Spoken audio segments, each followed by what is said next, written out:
estamos iniciando aqui mais um estudo dessa introdução do livro O Evangelho segundo o Espiritismo, no tópico Notícias Históricas, e hoje vamos falar sobre os essênios ou esseus. E Kardec, nesse texto, ele vai incluir informações sobre esse grupo para enriquecer a compreensão do contexto histórico e religioso da época de Jesus.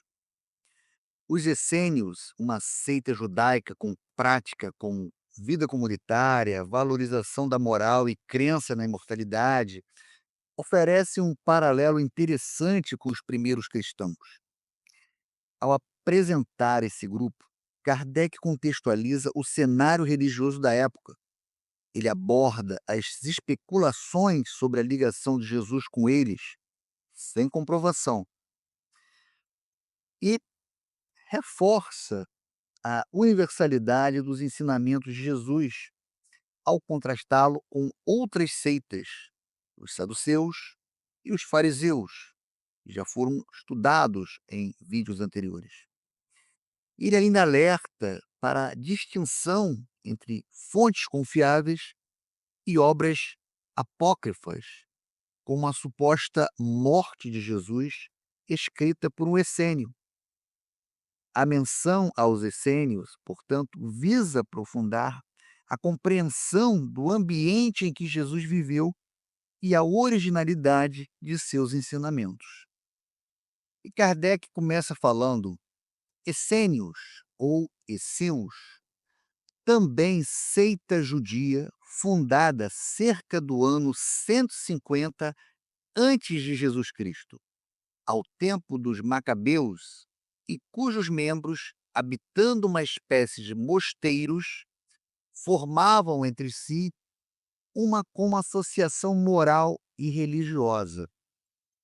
Então veja que Kardec aqui está introduzindo os essênios, situando sua fundação por volta de 150 antes de Cristo, durante o período dos Macabeus, e descreve seu modo de vida em comunidades isoladas, semelhantes a mosteiros. Então Kardec, ele inclui essa informação para contextualizar o ambiente religioso da época de Jesus. Ao apresentar os essênios, ele mostra a diversidade de corrente religiosa dentro do judaísmo, além dos fariseus e saduceus já mencionados. Distinguiam-se pelos costumes brandos e por austeras virtudes. Ensinavam um amor a Deus e ao próximo, a imortalidade da alma, e acreditavam na ressurreição. Esta frase descreve os principais valores e crença dos essêncios: costumes brandos, austeridade, amor a Deus e ao próximo. Acreditavam na imortalidade da alma e na ressurreição. As crenças dos essêncios na imortalidade da alma e na ressurreição, eles se alinhavam com os ensinamentos de Jesus e com os princípios da doutrina espírita. Kardec destaca essa semelhança para mostrar que as ideias sobre a vida após a morte não eram novas, mas já existiam em outras correntes religiosas da época. Viviam em celibato, condenavam a escravidão e a guerra, punham em comunhão os seus bens e se entregavam à agricultura. Veja que Kardec descreve os hábitos e práticas dos essênios, como o celibato, a condenação à escravidão, à guerra, a comunhão de bens e a dedicação à agricultura, que são aspectos que ilustram bem o modo de vida comunitário e os valores morais dos essênios. A condenação da escravidão e da guerra, bem como a prática da comunhão de bens, demonstram uma preocupação com a justiça social e a fraternidade, valores também presentes no Espiritismo.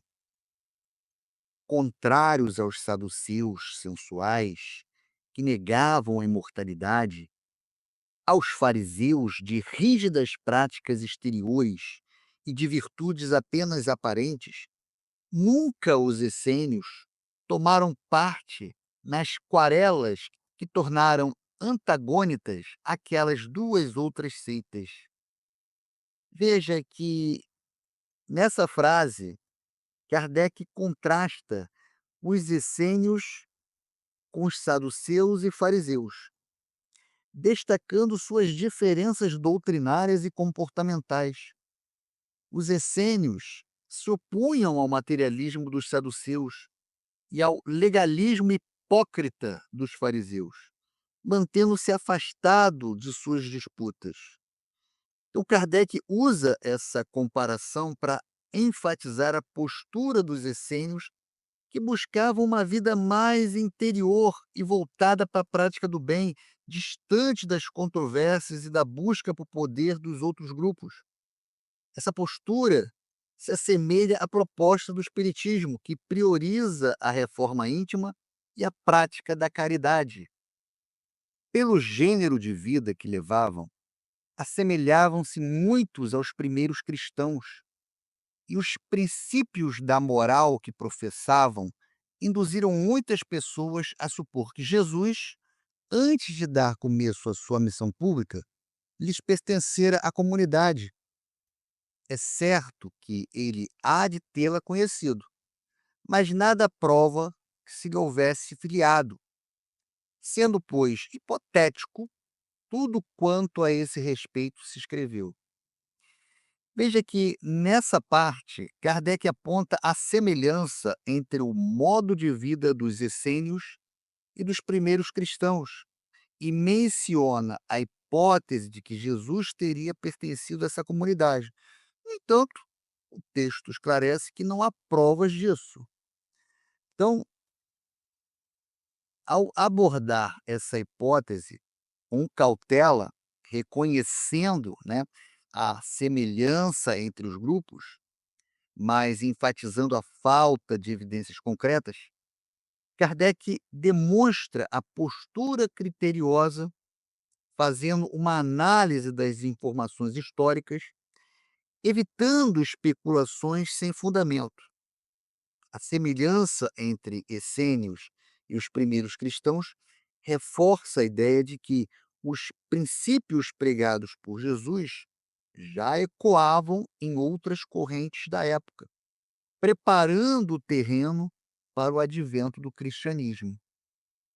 E Kardec fecha essa parte falando: a morte de Jesus, supostamente escrita por um essênio, é uma obra inteiramente apócrifa, cujo único fim foi servir de apoio a uma opinião.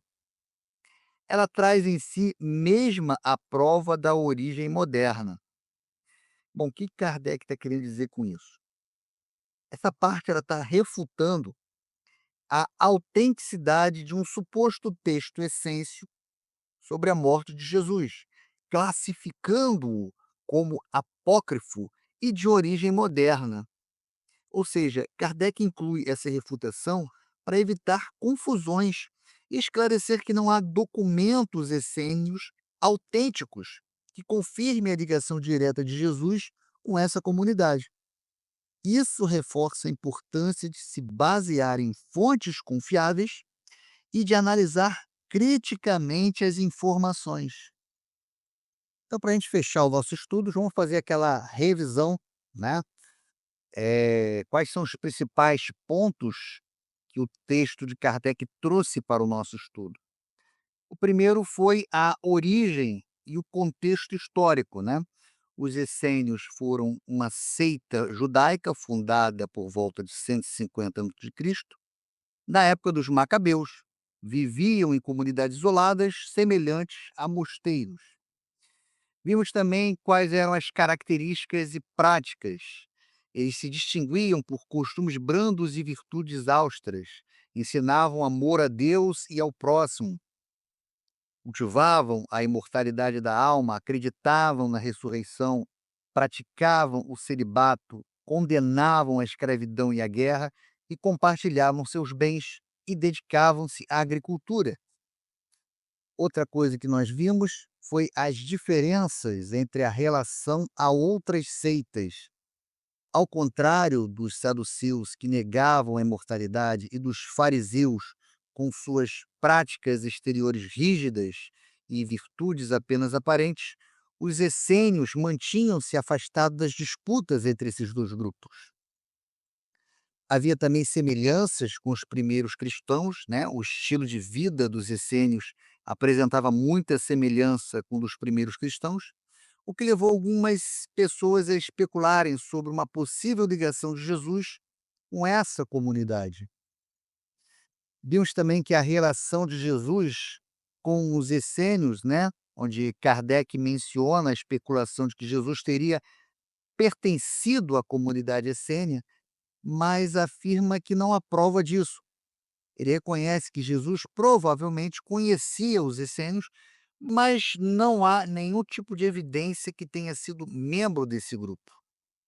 Ele fala também de uma obra apócrifa, ou seja, sem autoria, sobre a morte de Jesus, né. Kardec menciona essa obra apócrifa que alega ter sido escrita por um essênio sobre a morte de Jesus, mas a considera uma falsificação moderna.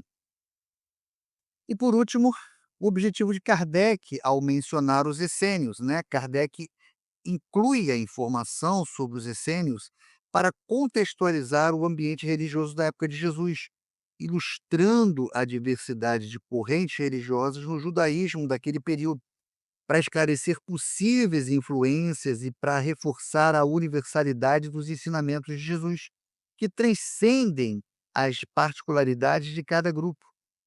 Ele também visa combater interpretações errôneas ao mencionar a obra apócrifa, ou seja, o texto apresenta os essênicos como uma seita judaica com características notáveis, que compartilhavam semelhanças com os primeiros cristãos, e discute a relação de Jesus com esse grupo, enfatizando a importância de se contextualizar historicamente os evangelhos e de discernir entre fontes confiáveis e especulações.